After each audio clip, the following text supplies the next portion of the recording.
صفحہ نمبر 156، آیت نمبر 167، سورة الأعراف۔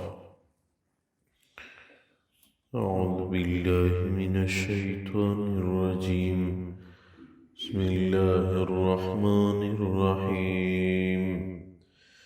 وَإِذْ تَأَذَّنَ رَبُّكَ لَيَبْعَثَنَّ عَلَيْهِمْ إِلَى يَوْمِ الْقِيَامَةِ مَن يَسُومُهُمْ سُوءَ الْعَذَابِ إِنَّ رَبَّكَ لَسَرِيعُ الْعِقَابِ وَإِنَّهُ لَغَفُورٌ رَحِيمٌ۔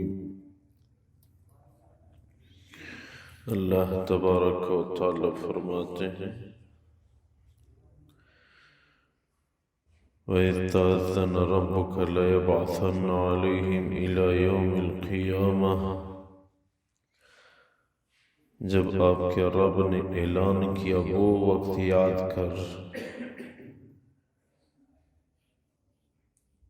کہ اللہ تبارک و تعالی ضرور بضرور یہودیوں پہ قیامت تک ایسے لوگوں کو بھیجیں گے، مَن یَسُومُہُم سُوءَ الْعَذَابِ، جو ان کو بری طرح اذیتیں دے گا، ان کو مارے گا۔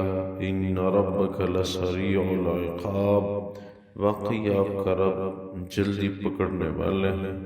وَإِنَّهُ لَغَفُورٌ رَحِيمٌ، اور وہ بخشنے والے مہربان ہیں۔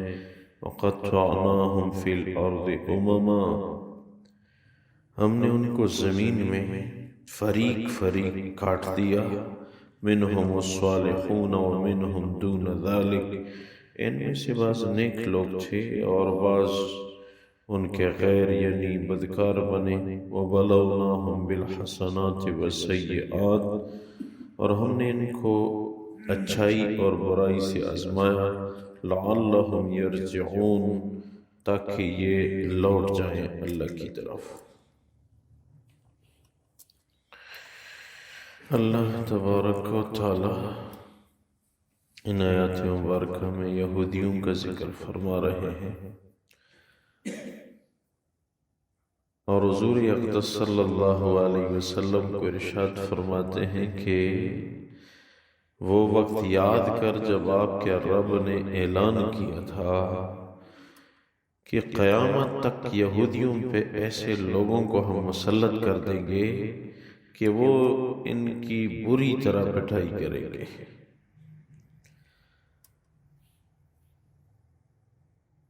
ان میں اگرچہ بعض لوگ نیک بھی تھے، اکثر نے تورات کی خلاف ورزی کی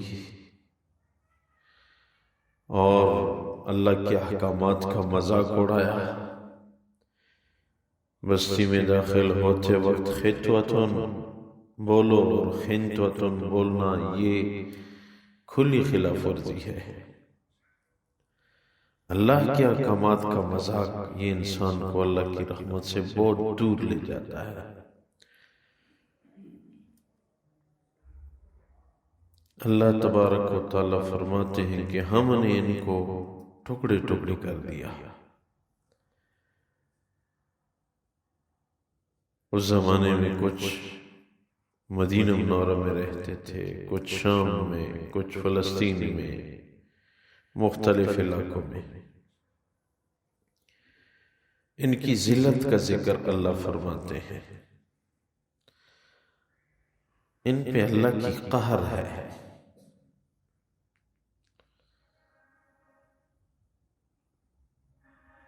عرصہ دراز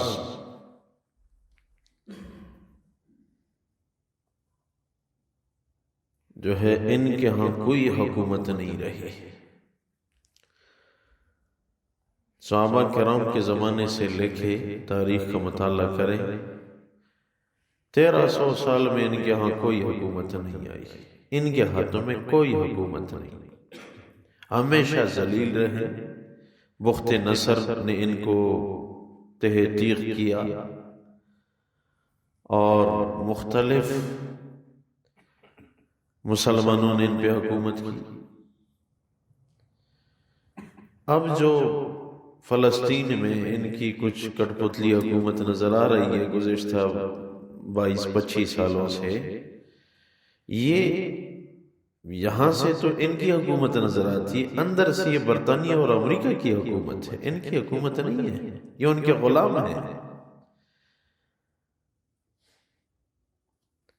ان کی باتوں پہ یہ جا رہے ہیں، کیونکہ قرآن جس کے متعلق کہہ دے کہ ان کو ذلت ہوگی، کبھی بھی ان کو چین سکون نہیں ہو سکتا۔ اور یہ کیوں ہو رہا ہے؟ اللہ کو تو ہر انسان سے محبت ہے۔ تاریخ اٹھائیں، ہمیشہ انہوں نے ہماری امت کی تاریخ میں ہمارے نبی کو انہوں نے ستایا، صحابہ کرام کو انہوں نے ستایا، آج تک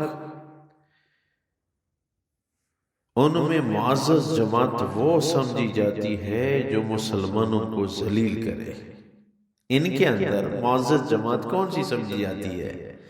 جو مسلمانوں کو ذلیل کر دے، مسلمانوں کو ختم کر دے، وہ جماعت یہودیوں میں معزز سمجھی جاتی ہے۔ اور جس امت کے ظالم جماعت کو معزز سمجھا جائے، اللہ اس قوم کی ذلت کا فیصلہ فرما دیتے ہیں۔ اور دوسری بڑی بات یہ ہے کہ اگر ان کا دین حق ہے، اپنے دین کو حق کہتے ہیں، تو کسی انسان کو ان کے دین میں آتے ہوئے یہ لوگ کیوں قبول نہیں کرتے؟ اس کا مطلب یہ ہے کہ یہ جنت صرف اپنے لیے مانگتے، کسی اور کے لیے نہیں۔ خود کہتے بھی ہیں کہ ہمارا دین حق ہے، لیکن آپ جائیں کہہ دیں کہ میں یہودی بننا چاہتا ہوں، آپ کو قبول نہیں کرتے۔ ان کا منشور کیا ہے؟ یہودی وہ ہوگا جو نسلاً یہودی کا بیٹا ہو، اور کوئی یہودی نہیں بن سکتا۔ یہ نہ ان کی کتاب کی تعلیم ہے، اور نہ رب حقیقی کا منشا ہے، اور نہ ان کا دین۔ یہ ہم نہیں کہتے ان کا دین حق نہیں تھا، ان کا دین حق تھا، ان میں ایسے لوگ گزرے ہیں۔ یہ قرآن فرما رہا ہے کہ بعض لوگ ان میں کیا تھے، منہم الصالحون، ان میں نیک تھے،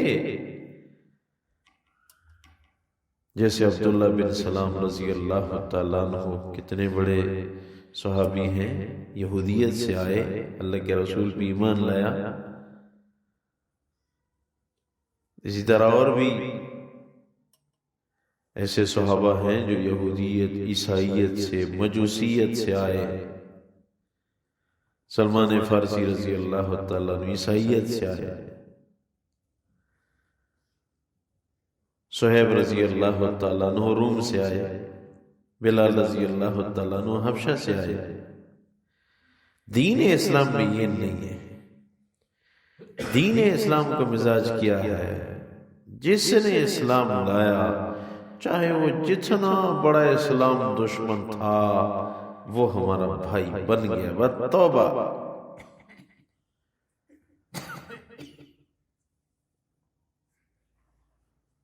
تو یہ ہے کہ، اور یہ احادیث کا فیصلہ ہے، دجال کا ظہور یہودیوں کے اندر ہوگا، اور یہودی اس کی معاونت کریں گے، اور یہودی دجال کو اپنا رب سمجھتے ہیں۔ یہودیوں کا عقیدہ یہ ہے کہ ہمارا رب زمین پہ نازل ہوگا، وہ پہاڑ کو کہے گا ادھر آؤ، پہاڑ ادھر آئے گا، اس پہاڑ کو کہے گا ادھر جاؤ، پہاڑ جائے گا۔ یہودیوں کا نظریہ یہ ہے، یہ ہمارا رب ہے، یہ نازل ہوگا، اور پھر عیسیٰ علیہ السلام نازل ہوں گے، وہ دجال کو قتل کریں گے۔ باب لد، شام کی ایک بستی ہے وہاں، اور ابھی بھی ہمارے ایک ساتھی جو شام میں ان کے کچھ تعلقات ہیں، وہ کہنے لگے کہ وہاں ایک جہاز ہر وقت